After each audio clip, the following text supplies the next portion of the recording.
The third and final module in Unit B601, Philosophy 1, is called The End of Life.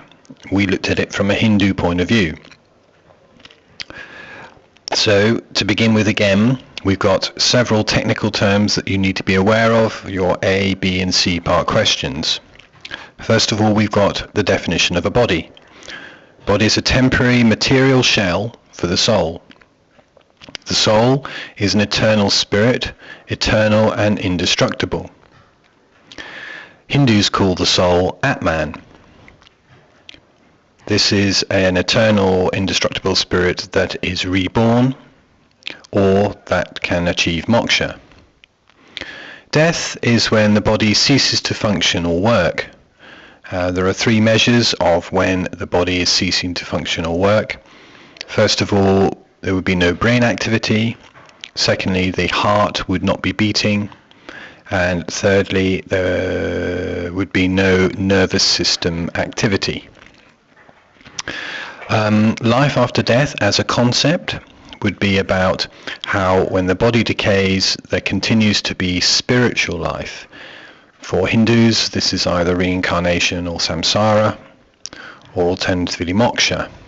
For Christians, this would be resurrection and ascension to heaven, purgatory or hell. Karma is the measure of someone's moral or immoral actions. It's like the fruit of your actions. Samsara is the process of birth, death and rebirth. Moksha is when the Atman becomes at one with Brahman, Brahman being the universal spirit. Moral is what is good action. For Christians, moral is what good God wants. The concept of dharma is a person's duty. In Hinduism, a person's duty changes as they pass through each of the ashramas, and their duty depends on what varna they are in the caste system.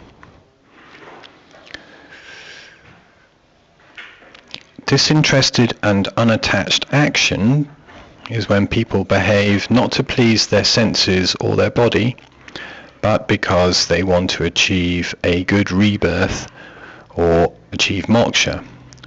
So disinterested and unattached action is all about spiritual development.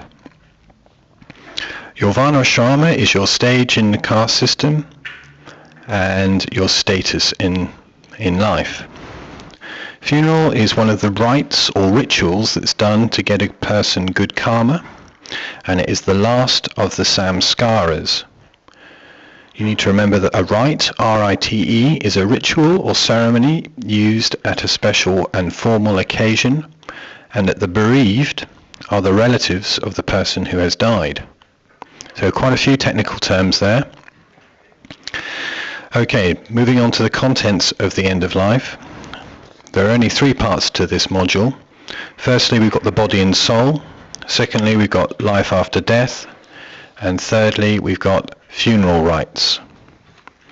So let's begin with the body and the soul. It's really important in the exam that you mention all of the different technical terms that you are aware of, and that you explain them fully. So firstly, we've got Atman. Atman is the eternal indestructible soul, and as an alternative to Atman, we've got Brahman. Brahman is the universal spirit. It's everything.